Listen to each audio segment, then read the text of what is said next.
আছে। আমি চাই না আপনাদের কোনো ক্ষতি হোক। আপনাদের দিদি হিসেবে আপনাদের কাছে অনুরোধ করতে এসেছি। আমি মুখ্যমন্ত্রী নই, মুখ্যমন্ত্রী হিসেবে বলতে আসিনি, আমি আপনাদের দিদি হিসেবে বলতে এসেছি, যাতে আপনারা না ভাবেন হ্যাঁ আপনি চিকিৎসা আছেন।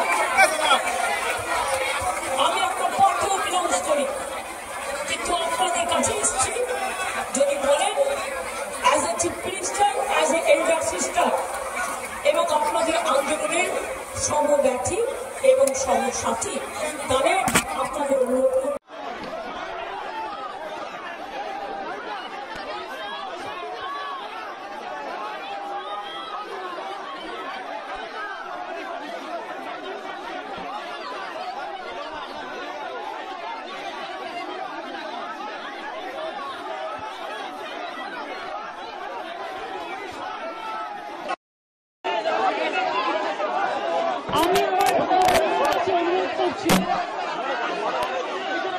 যারা ধর্নায় আছেন আসেননি, কিন্তু তা সত্ত্বেও আমি এসেছি। তার কারণ আমি মনে করি আপনাদের কাছে আসা মানে এটা নিজেকে ছোট করা নয়, এটা নিজেকে বড় করা।